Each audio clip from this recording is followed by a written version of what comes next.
Let's open up the Black Series Archive 6-inch scale figure of Han Solo from The Force Awakens. Varykino. If it's Star Wars, we collect it. Hello there, thanks for visiting Varykino. I am continuing with my 2025 goal of opening up all of my Black Series figures that I have stored away for far too long. Sometimes there is a specific character or figure that really grabs my attention and I want to open that one, and sometimes I'm just a little bit of a mystery box girl. I just reach in to my archive box and pull out a figure at random, and today I chose one at random and we have Han Solo from The Force Awakens. I've had this one for a few years now. I think it's definitely time to open them up and check out the cool details here. Thank you so much for hanging out with me today. Coming up really soon, I'll take a closer look at the figure out of the packaging, as well as the articulation and the blaster pistol accessory. But first, let's take a quick look at the packaging. While most of the Star Wars Black Series 6-inch figure line are packaged in boxes, the Archive line uses a backing card and bubble design. It is mostly rectangular with a cutout at the top for the hanger and a cutout along that left edge, which is mirrored with a cutout corner to the large bubble here on the front. Keeping with the Black Series, it's mostly black here on the front. We've got the Star Wars Black Series logo here at the top, and we have the character title down the side on that black banner, Han Solo. For the figure itself, we have a light grey panel behind that front bubble, which really helps show off the details because this particular figure has a lot of dark colours to the outfit. That grey panel extends to the right hand side where we have the title for this series, Archive, printed there. We can see in the large rectangular bubble we have one Han Solo Black Series figure and one blaster pistol accessory. Inside that front bubble we have a thin cardboard insert, again with that angular shape, with a nice black and white artwork there of Han Solo from The Force Awakens. Moving on to the back, we have that same artwork here, a little bit closer, a little bit larger. I particularly like it. I think it's a really good likeness for Harrison Ford. A little bit of a history lesson here. Of course, the Archive line are reissued figures. The original version of this figure was released in 2015, as noted here, when Hasbro was still using the black and red box design for the Black Series line. There is an asterisk up here noting that this figure is not available, of course, because it came out many years ago. There is a blurb here for Han Solo in case collectors and newer fans are unfamiliar with him in the sequel trilogy. The exploits of Han Solo are legendary. He's been a famed smuggler, captain of the Millennium Falcon, and a hero of the Rebel Alliance. Solo once again finds himself in the center of the action. So, very vague, a little bit just kind of explaining who he is. No spoilers for the film, and that blurb is repeated there in a few different languages. The rest of the backing card is barcode, copyright text, all of that kind of stuff. Though I do think it's interesting that the film that this particular version of Han Solo is appearing from is not mentioned. The Force Awakens film title is not mentioned on this packaging, and there is no subtitle to this version of Han Solo. Even in the original trilogy, we usually got some kind of subtext, you know, Bespin, Hoth, Endor, that kind of thing. There is no note here. He is just listed as Han Solo. I think it would be perhaps a little bit helpful to have something in there, but either way, it's a nice packaging, nice figure, definitely time to get him out, so let's open him up. So now I have the Han Solo Black Series figure out of the packaging, as well as his trusty blaster pistol accessory, so we can go over the details. And as you can see, he's standing up quite nicely. I barely had to adjust his legs to get him to stand up straight out of the packaging, which is always a good sign. I didn't really need to play around with the articulation much to get him to stand up straight. So let's go in with the details first. Of course, this is Han Solo, a little bit older since we last saw him in the original trilogy, and I think the sculpt here is a really good likeness for Harrison Ford in his slightly older appearance here. We've got pretty good sculpting. There's not too much paintwork on the face, just the eyebrows, eyes, and a little touch on the lips there. I think it captures a kind of a good expression. It's kind of neutral, but I think that kind of somehow captures that sort of older Han Solo personality there. His hair is sculpted as a one piece with the head. It's not a separate piece here on the side. It's painted pretty well. There's like a little bit here where the plastic of the ear is kind of giving the illusion of the paint not quite following the paint line there, but I think it's just the plastic kind of sticking out a little bit further on the ears. Does the same kind of thing on this side. There's just a bit of an illusion happening there. I do like this kind of curl here in the front, kind of lifting off from the forehead. I quite like that.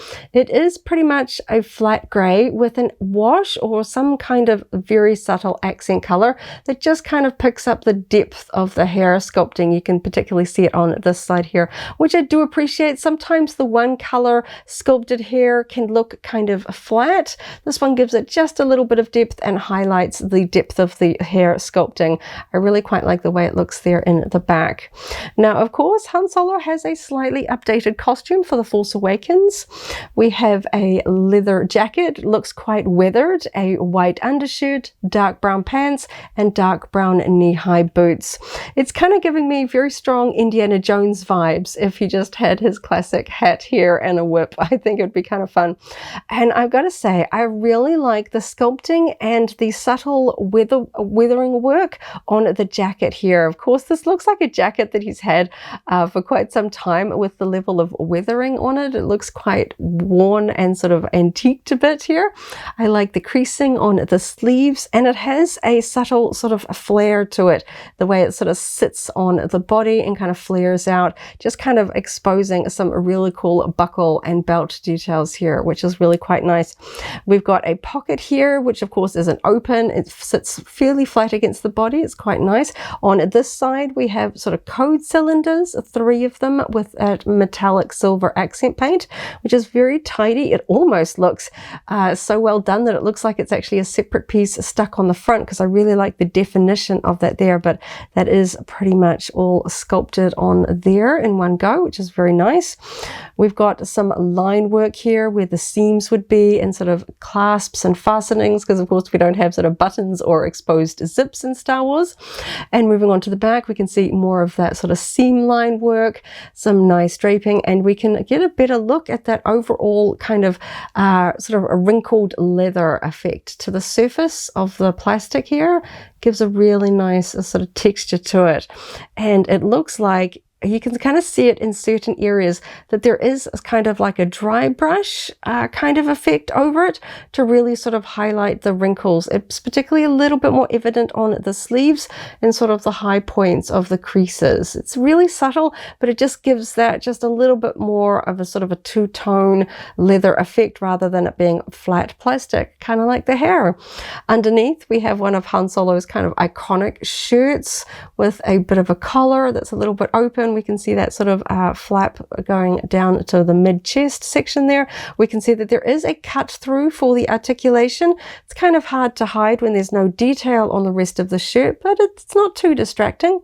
Moving on down, we have the belt for his pants, and then we have this belt here for his holster, which is a separate piece attached to the legs. You can see the gap of light there. We've got those sculpted brown pants. Now, these don't have a lot of extra sort of detail to them. They have a bit of sort of a wrinkling and draping, like slightly loose pants kind of pulled here. I do like the strap buckling the holster to the thigh. It even has a sculpted little buckle accented with metallic paint there, and even little sort of buckle holes notched there into the leather strap, which is quite nice. But other than that, the pants are pretty plain. You can see that there is a little bit of a sort of a gloss difference between the thighs and the top section.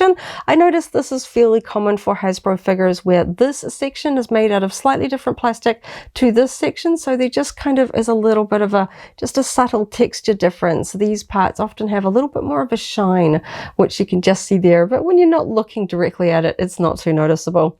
Moving on down, he is wearing knee-high sort of riding boot style boots like he did in the original trilogy. This time they are very dark brown, and to be honest, I think they're pretty much the same color as his pants that we can see here. Now, there is a really nice texture to them. Again, like the jacket, we've got this sort of pebbled leather surface here, which is different to the pants, which are obviously smooth there. The one thing that I think is just a little bit of a letdown, well, actually there's two. The top line of the boots is so flat against the pants, it almost doesn't look like he's wearing knee-high boots. If you look at him from a distance, they don't sort of stand out a little bit. They're so in line with the leg. They look like they're sort of like made out of a stretchy fabric that's just really tight to the body, rather than these kind of tall riding boots, which tend to have a little bit of a breathing room. If these riding boots were really that tight around his legs, he would have a really hard time putting them on. So I'm not sure that I think I just prefer it to have a little bit more of like a rim around the top, kind of give it a little bit more bulk. And that pebbled texture, which is so beautiful here on the legs, kind of showing that thick leather from the boot, is missing from the sole section here.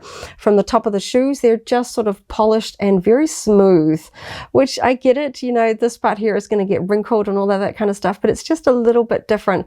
We've got this pebbled texture here, and then this is just completely glossy and smooth. But there is, like the jacket, just a really subtle kind of dry brush over the top to just give a little bit more of a depth to the dark brown leather there, which is quite a nice effect, because of course it is very close in color to the pants. So I think it could be perhaps a little bit more pronounced because it's a bit subtle. This side, it just has a little bit more visible than on this side. But yeah, it just touches it up a little bit. And you can see that that accent color is oh so subtly, just has a little bit of that dry brushing on the shoe section as well, just to tie in to this. But of course, this is an older figure. We still have that two-peg articulation, which is unfortunately cutting into the detail on the boots, especially cutting into that top surface line. So I think that that might be why Hasbro hasn't sculpted these boots to be quite as wide around this edge, because it's been cut in with that peg. So I can kind of, unfortunately, yeah, it's not my favorite articulation style. I very much prefer the modern one, which just has kind of one articulation point rather than the two, even though we get a slightly smaller range of motion. I just don't like the way this sort of cuts in. On some characters that wear pants tucked into high boots, we kind of get a little bit of gathering and kind of folds, and it can kind of hide the kneecap section here a little bit better. But Han's pants are a little bit more of a snugger fit, so we don't get a lot of gathering to hide these kneecaps. They just sort of stand out a little bit there, which is unfortunate. And something that I sort of noticed while I was sort of going over, I love the detail on the belt buckle, the sort of section here for his holster. We've got some really nice sculpting details. We've got little metal studs. Everything's looking really nice there. Quite well painted. All of those metal sections look like they're lining up with the sculpting detail quite nicely. And then unfortunately, right next door to it, we have sort of the classic belt buckle for the pants belt. So this is the slightly lighter brown leather belt that would be keeping his pants up, but the belt buckle there is almost non-existent. It's just kind of like a little bit of a bump in the belt, and then we have just a square of metallic silver painted over it. There's almost no detail, which is kind of funny considering just how nice this little tiny metal buckle is down here for the strap for his holster. And it just kind of catches my attention, and once I see it, I just can't unsee it. I just wish there was a little bit more sculpting detail there. It just looks very flat. That digital print of that metallic paint looks really nice. It's very straight, but there's just not enough detail underneath it to sort of make it look like a believable belt buckle. It just looks like a square painted on his belt, which is unfortunate. Moving his jacket aside, we can see a little bit more of the belt, and those side details are also just a little bit on the softer side. This one here is a little bit clearer to see. It's just not a very sharp detail, even though the paint is, you know, fairly nice. It just looks very soft. But yeah, unfortunately, because it's so sort of centered in the wide opening of his jacket, it just kind of draws the attention to this part. This holster buckle is really nice. It's repeated here on the back again. Lots of little stud details here. The painting for the studs on this side is pretty nice. I think there's like one that's like missing paint here.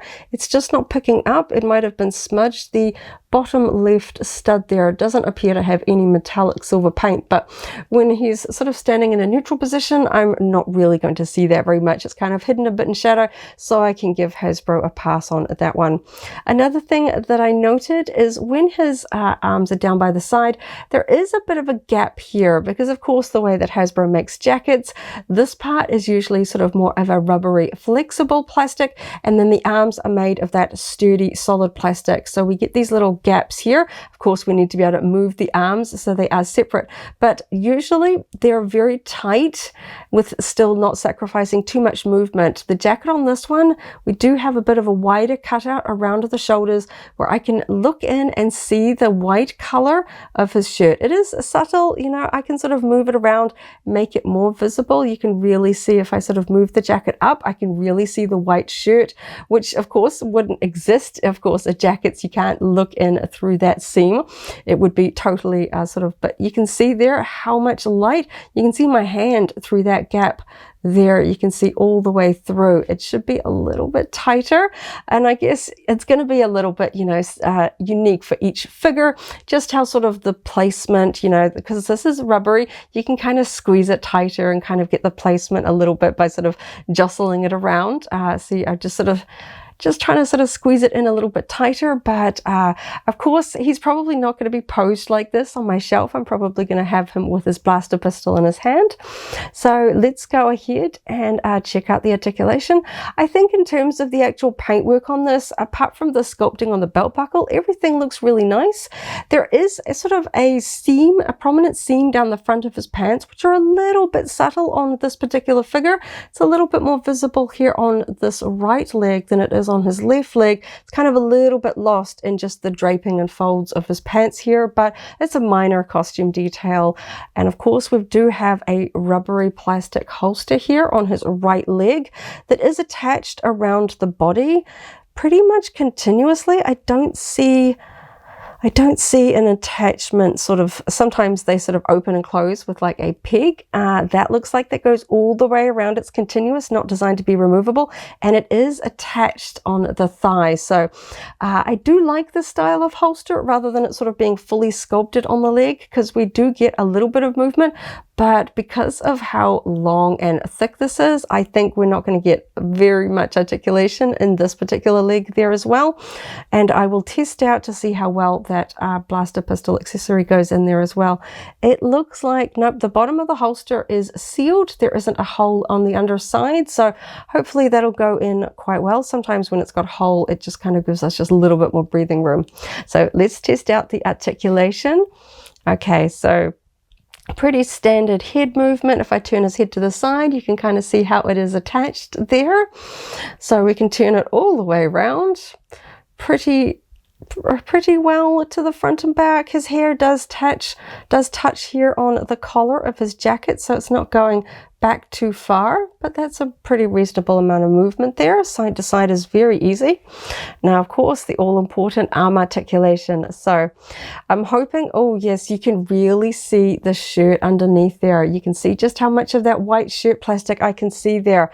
Modern figures managed to hide that a lot better. That is really quite visible, which isn't great. It's kind of ruining the illusion that this is a jacket, because of course we can't see that. But his arms do come up pretty well, and if we swivel them around, we can get them up pretty high, and then you can see just how much of the undershirt we can see under the arms there. But nice and easy, because the jacket, some sculpts have the sort of shoulder section coming out quite far, and it really does limit the kind of hits on the arms and stops us from bringing them all the way up. The arms here, you can kind of see we've got a little bit of a cut in here, which makes the upper arm look very flat. Our leather jacket would not be that tight around your upper arms and still be able to sort of aim your blaster pistol with ease. It would be quite restricting, but yes, of course, it does mean because if those upper arms are flatter, we do get them sitting tight and close to the body, which does help. So of course, his blaster pistol is not a two-handed one, but of course we do see Han Solo wielding Chewbacca's bow bowcaster in Force Awakens. So if you have a Chewbacca figure with a spare bowcaster, or perhaps you sort of want to trade, it would be fun to see if Han Solo can actually hold it. I do have a bowcaster, so I might try that out and put some pictures in if I manage to get that to work, because of course he doesn't hold a double sort of like a blaster rifle normally, but of course he does borrow that bowcaster, so I can get his hands in quite close together, which is good. That's a good sign. His elbows move quite freely. That one is all not loose, but that is very, very easy to move. And of course we can see that articulation style there on the elbow. Yeah, that one is just a little bit looser than I would have expected for an older figure. Sometimes they're a little bit more stiff straight out of the packaging. Oh, one thing about the paint I forgot to notice. Of course, his undershirt is a long sleeve shirt. We do have that white of the undershirt just peeking out at the end of his jacket cuffs. This one here is painted just a little bit more little bit on the sort of smaller side. I think perhaps the white should maybe come out a little bit further, but it doesn't look messy. I feel like this one is painted a little bit better. We've got a nice definition between the jacket and the shirt there. So looking at the hands, it looks like both of them are the sort of up and down rocker, but the jacket is quite close to the hand, so sometimes that can limit it. So we've got actually not a bad range of movement. I can rock that back more than forward. Of course, his left hand is a C grip for sort of holding just under sort of barrels or lightsabers or staffs. His right hand is a classic blaster holding hand with the extended separate trigger finger. So I'm hoping he'll hold on to his blaster pistol quite well. This one also has that rocker, but it's not really giving me, I mean, technically I can move it, but it's not staying in that position. It's very, very subtle. It's very close in at the back of the hand. But of course, both of them can rotate. That's generally what I use more than this movement. So hopefully he's going to get some cool poses with his iconic blaster pistol there. Let's test out his midline articulation, because of course it's cutting through the shirt rather than down here with the belt. Oh, very tight, I gotta say.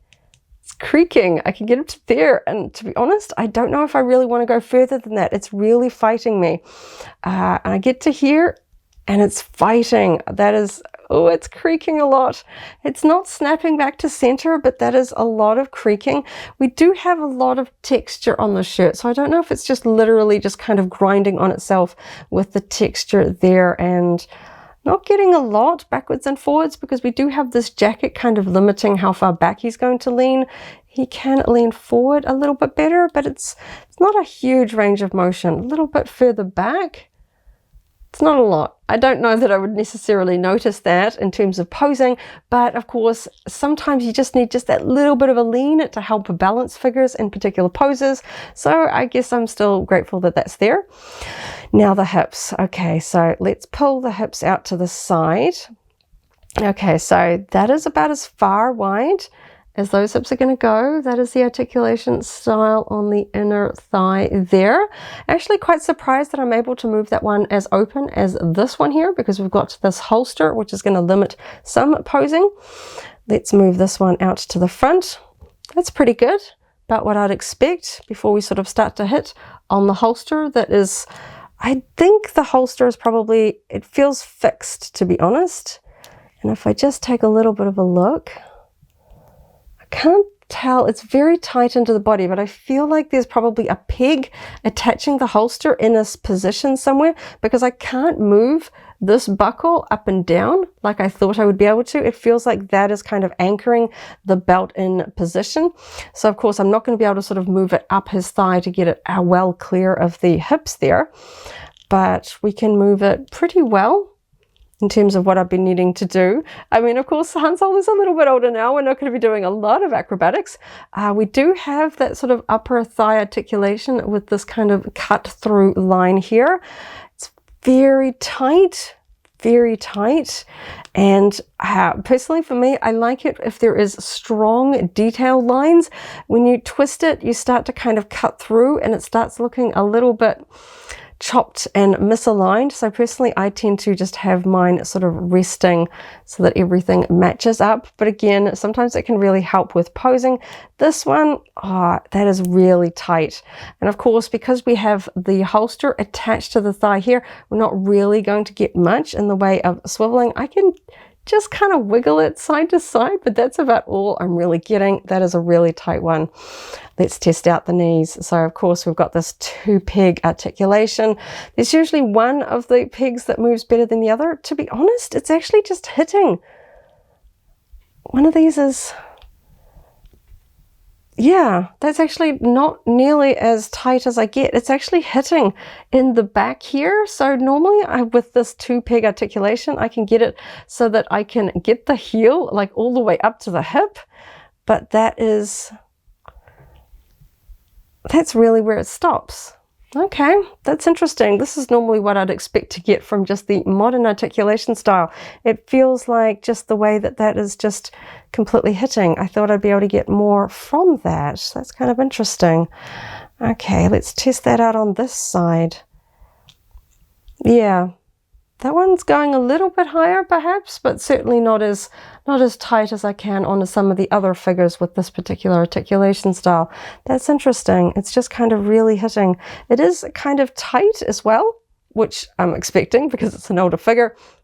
Not my favorite style. This kneecap just cuts too much in. I get, you know, the movement sort of articulation and elbows and shoulders and things like that. But this one, it just kind of chops into the plastic just too many times.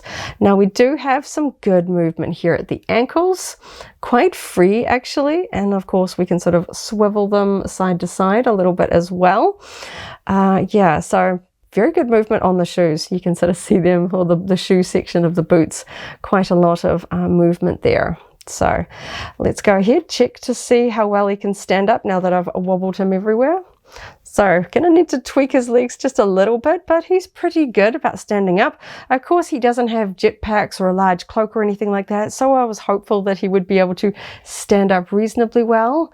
But yeah, pretty good. Okay, let's test out his blaster pistol accessory, because Han Solo isn't Han Solo without his trusty blaster at his side. So this one is kind of a matte finish. It's not a gloss black. It's painted, well, cast from all of the same color plastic. Sometimes you get the sort of slightly gunmetal finish that has a little bit of a speckle through it. This just looks like a sort of a matte black plastic finish.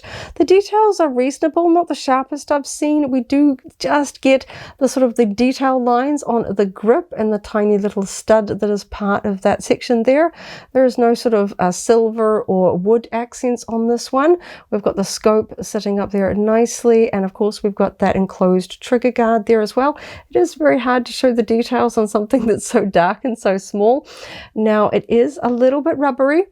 But because it's so short and small, I'm not too worried about it being bent. That's more of a concern for the longer weapons. But yeah, sometimes the slight bendiness can make it hard to get it into figure hands, because it just kind of wobbles when you're trying to sort of fight against it. So of course we've got Han with his extended trigger finger. I'm hoping this is not going to be too hard to get into place. Nice. Okay, that went in nicely, and he's got a really hooked finger. So you can see there just how hooked in through that trigger guard that is there. So that's really nice.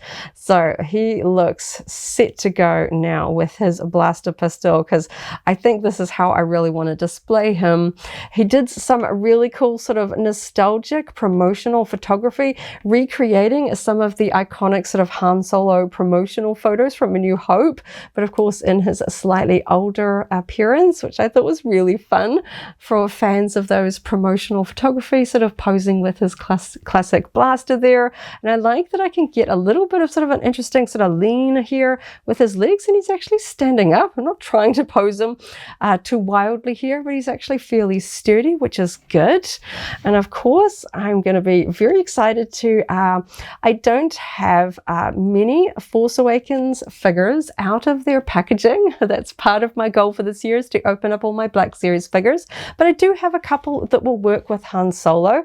So I'm glad to, you know, be building up my sequel trilogy display for my Black Series figures. And of course, Han Solo was so important to that film, and it was really fun to see Harrison Ford returning to the role. So this was really fun. I've had him in his poor plastic bubble for far too many years. It was really great to get him out. Overall, pretty good figure. I just wish this vest section of the jacket was a little tighter around the arms. We had a little bit better of a sculpting work here for that belt buckle, and if the boots were just a little bit more well defined so that they feel just a little bit different and separate to the pants. They just sort of feel a little bit all sort of tapering in there together. But overall, it looks pretty cool. Let's just quickly test out the blaster pistol in his holster, because while I really do like the way it looks in his hand, of course, we don't always need him at the ready. So I'm just going to try it with the scope on the inside, or is it going to fit on the outside? Maybe it's going to fit on the outside. There isn't like a lot of space here, to be honest. It's a very tight fit. Okay, I think that is the best fit. It's very dark. I think that's the best fit there. The holster is actually far more solid than the sort of the more rubbery plastics that are typically used for holsters, and it doesn't have an ending opening there. So it ends up being quite tight and quite rigid here at the base. So I'm having to push that in quite a lot. And as you can see, it doesn't actually cover much of the blaster there, but it does sort of line up fairly well. And of course, looks pretty cool, but I think he looks better with it in his hand. So that's probably how I'm going to have my figure on display. It does come out of the holster reasonably easily. So let's just pop that back in his hand, because I just think that just looks the coolest. There we go. Okay, Han Solo at the ready. Wow, he's cool. Okay, really happy with this one. Glad to finally have Han Solo from The Force Awakens open, and so that I can add him to my Black Series display. He looks really cool. An older figure, but still fun. I don't expect Hasbro to do retooling, resculpting of every character every couple of years when they update their sort of articulation styles and digital printing. I think this one is perfectly fine. I don't expect them to make an updated version of this particular figure anytime soon, so this one's a pretty good one for now. Thank you so much for hanging out with me as I opened up another Black Series Star Wars figure to add to my collection. I had a lot of fun at checking out the details. I hope you have a wonderful morning, afternoon or evening, wherever you are in the galaxy, and let's hang out again very soon for more Star Wars fun. May the Force be with you. If you're a Black Series fan, I've also unboxed the Chewbacca archive figure. That video is linked here in case you haven't already seen it, as well as a whole Black Series unboxing playlist. This is the way.